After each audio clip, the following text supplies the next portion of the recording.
نحمده سبحانه وتعالى بما جعل علينا وأنعمنا عباده الكرام في عيد الأعظم عيد الأضحى من الشعائر والعبادات، وفيه ذبح الأضحية.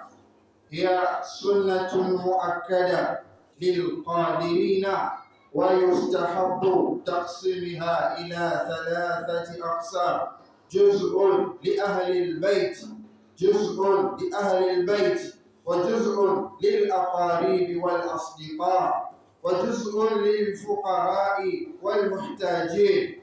الإغاثة الإسلامية. وفيه صلاة العيد تقام في المساجد أو الساحات المفتوحة صباح يوم الأول، وتتكون من ركعتين تليها خطبة تذكر بأحكام الأضحية وفضائل العيد. وفيه السنن والآداب: الاغتسال والتطيب. الاغتسال وارتداء أجمل وأحسن الثياب قبل الخروج لصلاة العيد. الله أكبر الله أكبر الله أكبر. ومخالفة الطريق: الذهاب للصلاة من طريق والعودة من طريق آخر لإظهار الفرح وعزة الإسلام وتوسيع دائرة السلام. وفيه التهنئة: تبادل عبارات المعايدة مثل كل عام وأنتم بخير لنشر المحبة وصلة الأرحام بين الأهل والأصدقاء.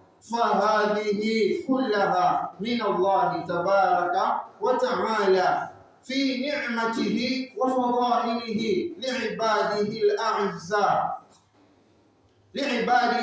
الأعزاء. نعمته وفضائله متوفرة، كما قال سبحانه وتعالى: وإذ تأذن ربكم لئن شكرتم لأزيدنكم ولئن كفرتم إن عذابي لشديد. وقال: اليوم أكملت لكم دينكم وأتممت عليكم نعمتي ورضيت لكم الإسلام دينا. فيا عباد الله، أوصيكم ونفسي بتقوى الله عز وجل، فقد فاز المتقون. فمن تمسك به حق تمسك يحمله أو يحصله إلى البر، والبر يحصله إلى الحق، والحق يحصله إلى الصبر، والصبر يحصله إلى الطاعة، والطاعة تحصله إلى الجنة.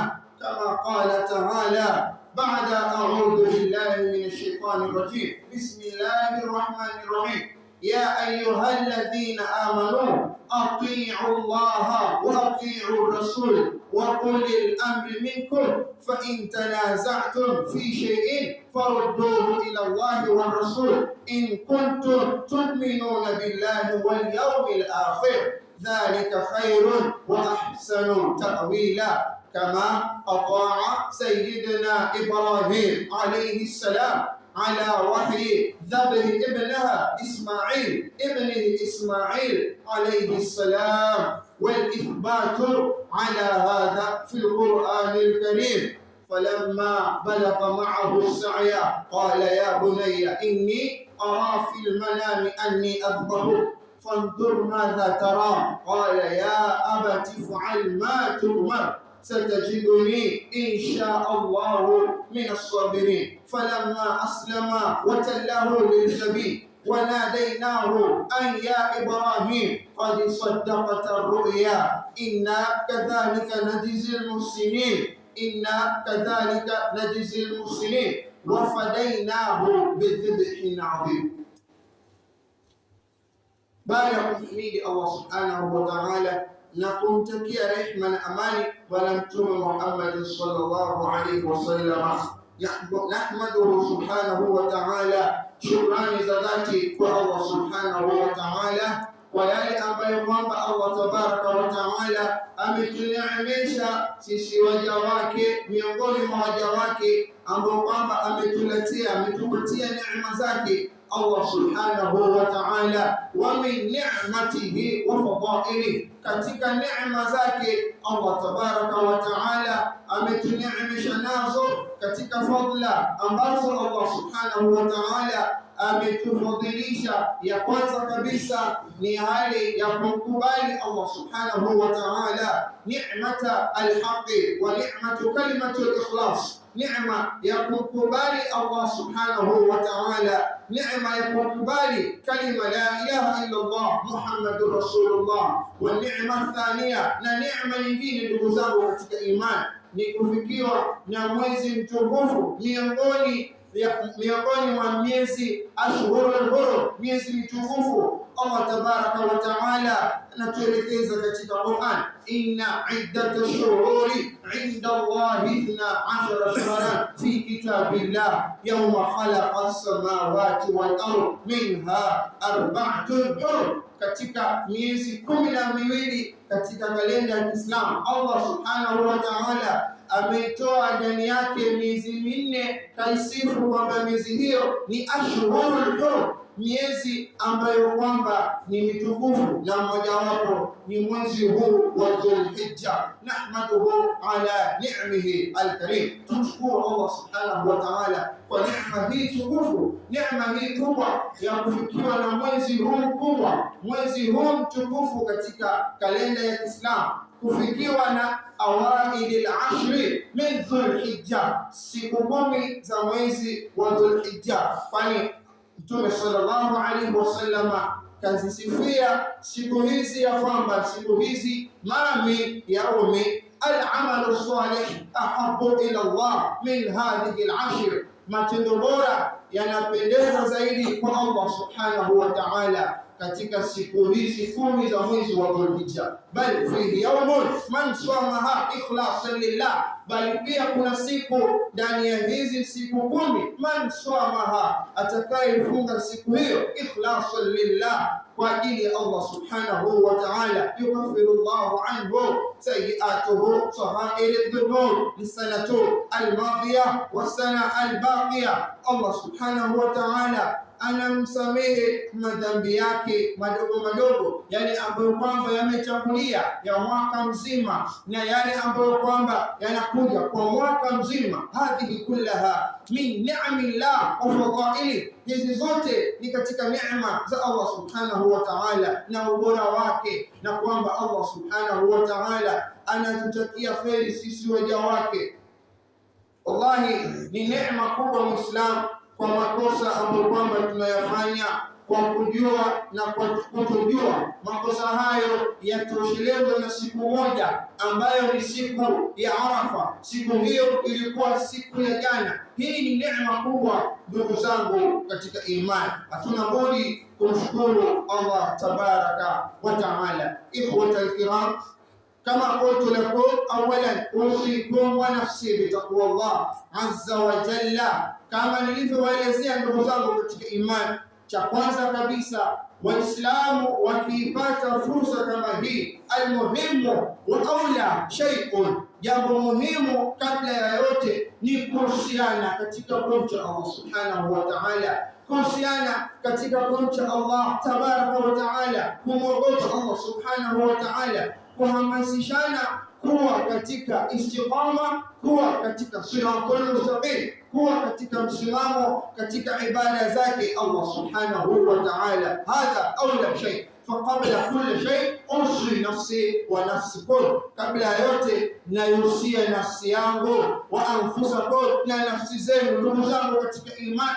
Tumrudie Allah subhanahu wa ta'ala, tumche Allah tabaraka wa ta'ala, tumwogope Allah subhanahu wa ta'ala, kwani msemaji anasema ya kwamba la dara lilmar'i ba'da al-maut yaskunuha illa allati kana qabla al-maut yabniha. Jambo hili kidogo na siku hii ni jambo ambalo kwamba kidogo haliingiliani, lakini nitaliweka kwa sababu ya fursa hii ambayo kwamba tumeipata ndugu zangu katika imani, kuwa pamoja siku kama hii. Wallahi thumma billah, hakuna nyumba ambayo nitaishi, utaishi, wataishi Waislamu baada ya mauti yao, isipokuwa nyumba ile ni nyumba ambayo kwamba aliijenga yeye mwenyewe kabla ya kifo chake. Swala zako, ibada zako, kheri zako unazozifanya ndio nuru yako kwa Allah subhanahu wa ta'ala. Allah tabaraka wa ta'ala anasema ya kwamba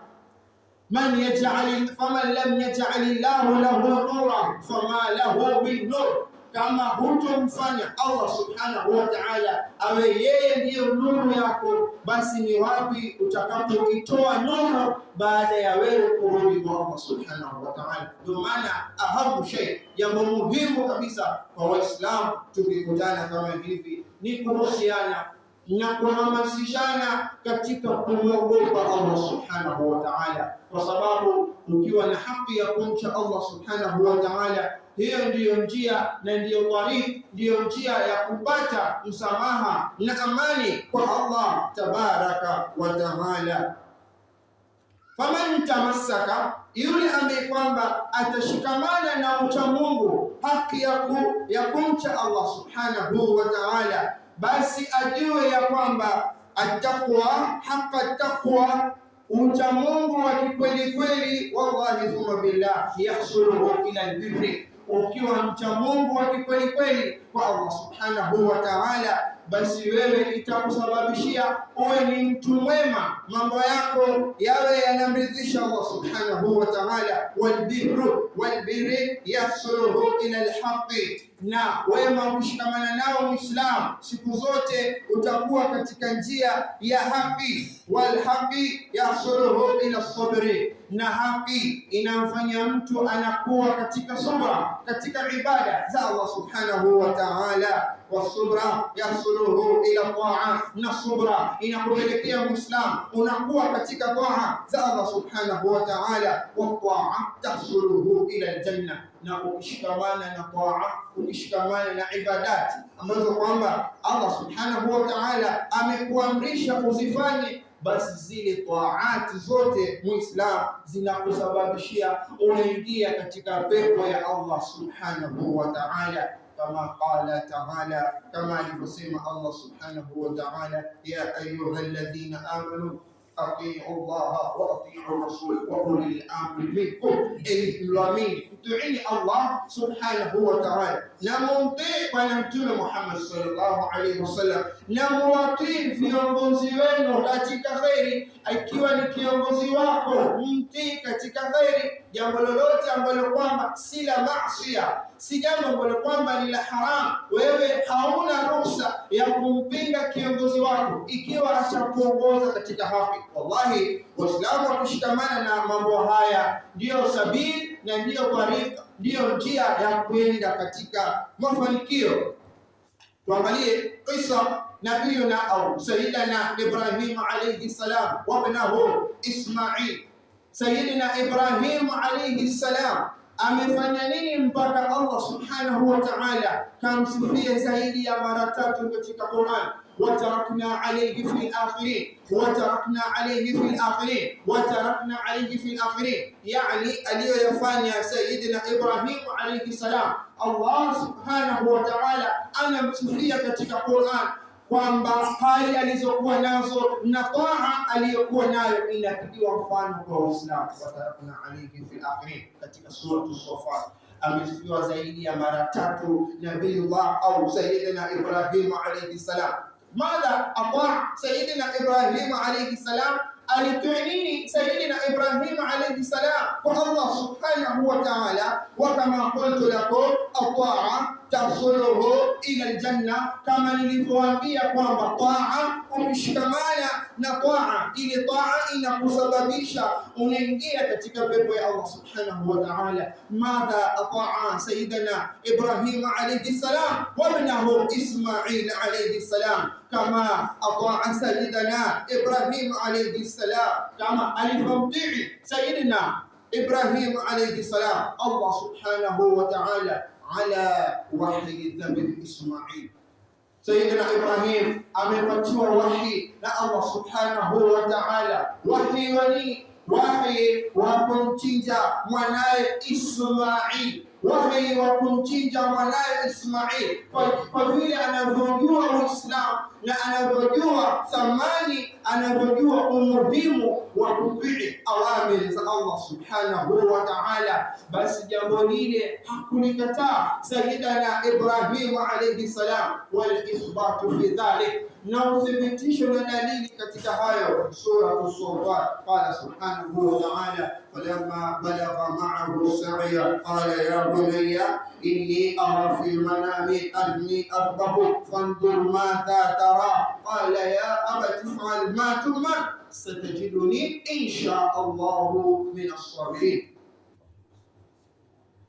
Wahyi kutoka kwa Allah subhanahu wa ta'ala, wahyi kutoka kwa Allah subhanahu wa ta'ala ala sayyidihi wa nabiyyihi Ibrahim alayhi salam, kwa mtume wake Ibrahim alayhi salam. Wahyi huu umekuja kama mtihani kwa Sayyidina Ibrahim alayhi salam, anaamrishwa na Allah subhanahu wa ta'ala an yadhbah ibnahu Ismail, amchinje mwanae Ismail. Kisha ndoto ile akamweleza mwanae Ismail, akamwambia kwamba ya bunayya, kijana wangu, inni ara fil manami anni athbahuk, hakika mimi nimeona katika ndoto kwamba ninakuchinja. Na aghlabia, mara nyingi ndoto za manabii ilikuwa ni miongoni mwa njia za wahi. Wahi ni ujumbe kutoka kwa Allah subhanahu wa ta'ala kupitia kwa Ibrahim mpaka kwa nabii ambaye kwamba amekusudiwa na wahi kama ule.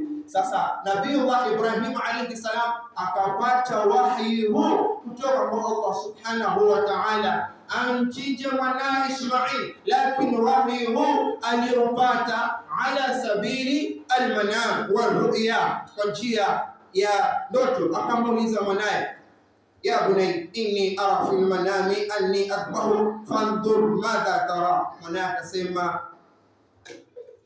if'al ma tu'mar satajiduni insha Allah min as-sabirin, fanya kile ambacho kwamba umeamrishwa na Allah subhanahu wa ta'ala, na kwa mapenzi yake Allah tabaraka wa ta'ala, kwa kudra zake Allah subhanahu wa ta'ala, satajiduni insha Allah min as-sabirin, kwa jambo hili ambalo kwamba tutalifanya biidhnillah subhanahu wa ta'ala, utanipata miongoni mwa wale waliosubiri. Swali ala nabii. Ikhwata al-kiram, tunajua umuhimu wa subra katika Uislamu. Je, tunajua thamani ya subra katika Uislamu? Suratul Ahzab, Allah subhanahu wa ta'ala qad dhakara 'ashratun alladhina a'adda Allahu lahum maghfiratan wa ajran 'azima wa minhum as-sabiruna was-sabirat. Allah subhanahu wa ta'ala amewataja watu 10 katika suratul Ahzab. Watu hawa Allah tabaraka wa ta'ala amewaandalia msamaha kwake Allah subhanahu wa ta'ala wa ajran 'azima, na malipo yale makubwa zaidi kwake Allah subhanahu wa ta'ala. Ndani yake amewataja as-sabirun was-sabirina was-sabirat, wenye kusubiri wa kiume, wenye kusubiri wa kike, ujira malipo yao yako kwa Allah subhanahu wa ta'ala. Ndio Nabiiullah Ismail mtoto wa Ibrahim alayhi salam akamwambia mwanae, if'al ma tu'mar, fanya ulichoamrishwa na Allah subhanahu wa ta'ala, satajiduni insha Allah min as-sabirin. Kwa ibada hii utanipata miongoni mwa wale waliosubiri siku ya Kiyama. Katika miongoni mwa waliosubiri, ndugu zao katika imani, yaumal qiyama hum ahlul janna, hawa ni watu wa peponi. Ndugu zangu katika imani,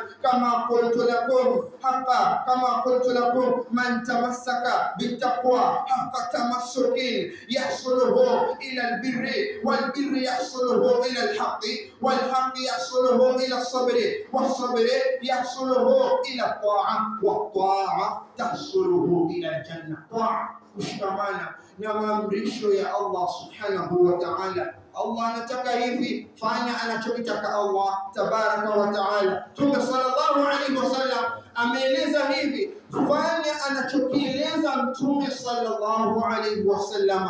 Basi kwa mambo haya, wallahi thumma billah, manba'an wa masdaran wa sababan lidukhulil janna, ni sababu miongoni mwa sababu za kuingia katika pepo ya Allah subhanahu wa ta'ala. Ndugu zangu katika imani, al-Islam mabniyun ala shay'ain, Uislamu umejengwa na mambo mawili: Qur'an, kitabullah azza wa jalla, wa ahadithi al-Mustafa muallimana sayyidina habibana al-Mustafa sallallahu alayhi wa sallam, na mafundisho ya Mtume sallallahu alayhi wasallam. Kwa hivyo katika ibada yoyote Muislam ambayo kwamba itakuwa mbele yako Muislam, ibada yoyote ambayo kwamba itakuwa mbele yako Muislam, hauna budi kuitekeleza ile ibada kama Uislamu unavyotaka.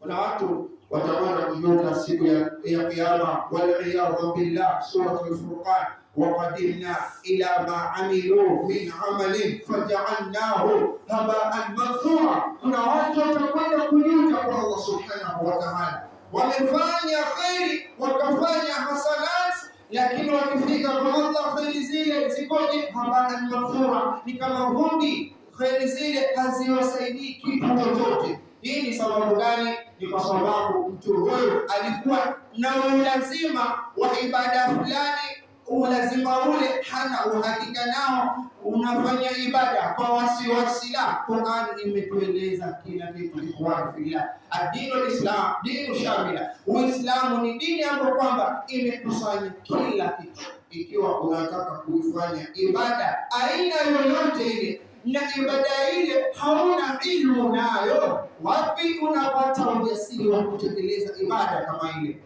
Fasalu ahla dhikri in kuntum la ta'lamun. Qur'an inatueleza kwamba ukiwa unataka kufanya ibada yoyote au jambo lolote katika Uislamu, usiwe na hali ya wasiwasi katika ile ibada, usiwe na hali ya shaka unafanya ile ibada lakini uko na wasiwasi. La, uliza wenye ilmu. Fasalu ahla dhikri in kuntum la ta'lamun, uliza wenye ilmu kama utakuwa yale masala hauyajui. Na hii ndio itapelekea watu siku ya Kiyama, wal-iyadhu billah, watawana na aya hii Allah subhanahu wa ta'ala, waqadimna ila ma amilu min amalin faj'alnahu haba'an manthura. Mtu alifanya ibada nyingi akafanya khiri nyingi kwa Allah subhanahu wa ta'ala, kwa Allah ni zero, kwa sababu alifanya ibada kwa rai zake, alifanya ibada kwa mapenzi yake, alifanya ibada kwa mawazo yake, hakufanya ibada Qur'an inavyoeleza, hakufanya ibada hadithi za Mtume sallallahu alaihi wasallam namna zinavyoeleza. Mtume sallallahu alaihi wasallam ameeleza usahihi wa siku ya Arafa, lakini anajitokeza atakayejitokeza na kuleta mambo yake mapya ambayo kwamba hayapo katika Uislamu. Hadithi ndugu zangu katika imani ambayo kwamba ipo katika Sunan Abi Dawud, hadithu Hanida bintu Khalid an imratiha an ba'di azwaji nabii sallallahu alayhi wasallam. Hadithi hii inaeleza usahihi wa siku ya Arafa, na mtu ambaye kwamba atafanya jambo katika dini ambalo linapinga Qur'an ama mafundisho ya Mtume sallallahu alaihi wasallam, jambo hilo liko nje na Uislamu. Mtume sallallahu alaihi wasallam kana yasumu 9 min dhil-hijja wa 10 wa 3 ayyam min kulli shahr. Mtume sallallahu alaihi wasallam alikuwa akifunga siku ya 9 ya mwezi wa Dhul-Hijja. Mwezi huu ni mwezi wa 12 katika kalenda ya Kiislamu, ndio mwezi wa mwisho na ni miongoni mwa ashhurul hurum, ile miezi mitukufu katika Uislamu. Mtume alikuwa akifunga siku ya 9 ya mwezi wa Dhul-Hijja. Kila tarehe 9 ya mwezi wa Dhul-Hijja ndio ilikuwa Arafa kwa Mtume sallallahu alaihi wasallam. Kila tarehe 9 ya mwezi wa Dhul-Hijja ndio ilikuwa ni Arafa zama za Mtume sallallahu alaihi wasallam, na mpaka sasa hivi jambo hilo liko, kwa sababu sisi Waislamu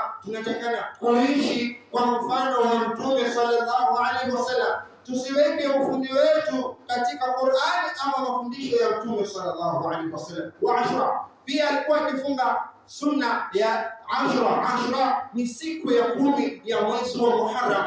Mwezi wa Muharram nao ni mwezi wa kwanza katika kalenda ya Kiislamu, miongoni mwa ile miezi mitukufu.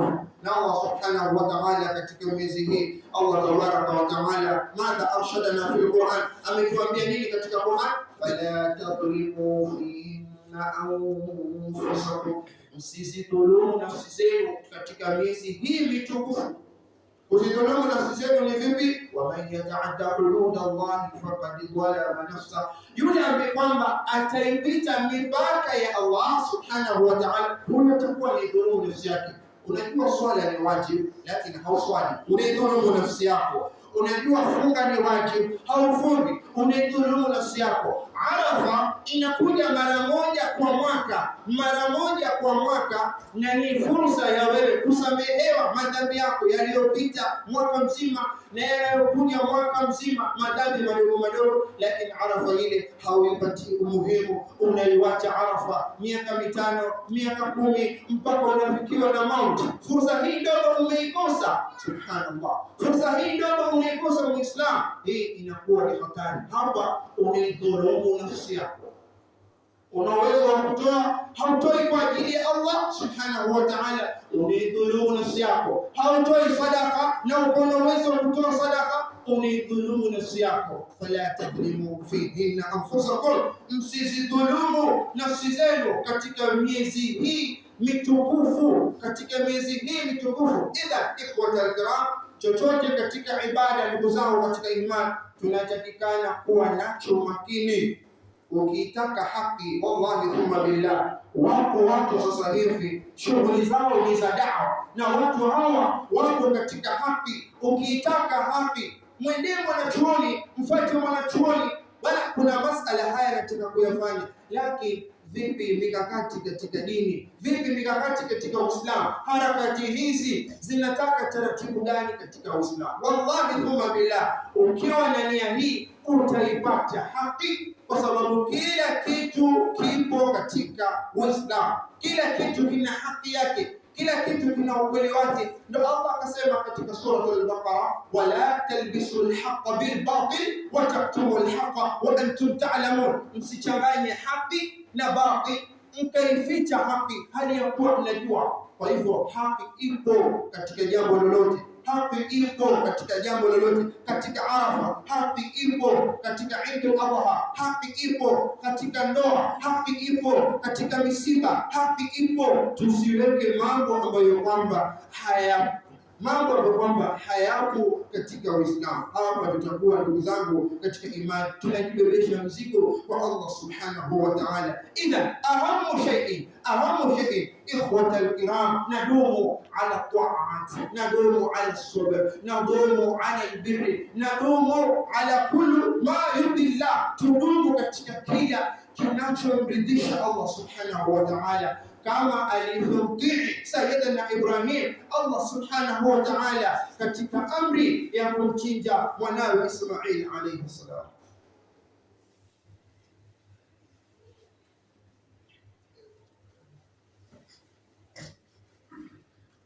Allahu akbar, Allahu akbar, Allahu akbar, Allahu akbar, Allahu akbar.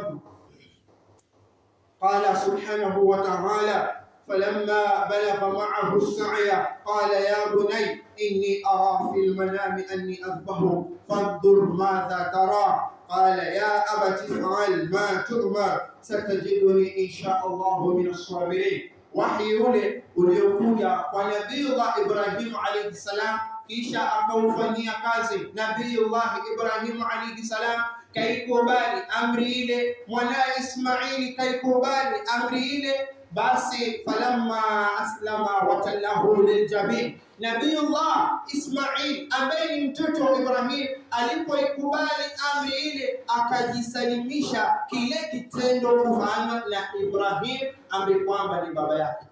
Falamma aslama watallahu liljabin wanadainahu an ya Ibrahim, alipotaka kufanya jambo lile, Allah subhanahu wa ta'ala akathibitisha kwamba nabii wangu Ibrahim ameweza kufanya mtihani huu ameuweza. Falamma aslama watallahu jambo lilijamii, wanadainahu an ya Ibrahim, akasikia mwito kunadiwa Ibrahim alayhi salam, wanadainahu an ya Ibrahim qad saddaqta ruya, umethibitisha ndoto, umekubali amri ewe Ibrahim, qad saddaqta ruya inna kadhalika najzi almuslimin. Hivyo ndivyo kwamba tunawalipa wale ambao kwamba ni watu wema. Wafadainahu bidhibhin adhim, wafadainahu bidhibhin adhim, ikawa mbadala ya kumchinja mwanawe Ismail alayhi salam akapatiwa fidia ya kabshun min aljanna. Wafadainahu bidhibhin adhim, alafu watarakna alayhi fil akhirin. Jambo hili lote, uzuri wote huu ukawa unaelezwa katika Qur'an, sura As-Saffat. Uzuri huu wote unaelezewa kuhusiana na Nabiiullah Ibrahim alayhi salam ala wahyi dhabhi ibn Ismail alayhi salam. Ikhwata al-kiram, yeyote ambaye kwamba atashikamana na sabili kama hii, atashikamana na njia kama hii, chochote ambacho kwamba ni katika ibada na Muislamu uko na uwezo nacho, kipo katika uwezo wako, kipo katika malaka yako Muislamu, wallahi thumma billah, haya ndiyo mafanikio yako kwa Allah subhanahu wa ta'ala. Chochote ambacho kwamba kipo mbele yako na Muislamu uko na uwezo wa kukifanya, hayo ndiyo maisha yako, au hiyo ndiyo salama yako kwa Allah subhanahu wa ta'ala. Ndugu zangu katika imani, Allah subhanahu wa ta'ala ibada hii atuwekee miongoni mwa hasanati يوم القيامة. ibada hii Allah subhanahu wa ta'ala iwe ni sababu ya Allah tabaraka wa ta'ala kutusamehe makosa yetu na kutughfiria madhambi yetu. Allah subhanahu wa ta'ala kama alivyotukutanisha katika sehemu hii, Allah subhanahu wa ta'ala tukufu atukutanishe kesho siku ya kiyama katika pepo yake. An-Naim, Eidul Mubarak, Eidul Mubarak. Taqabbal Allahu minna wa minkum salihal a'mal.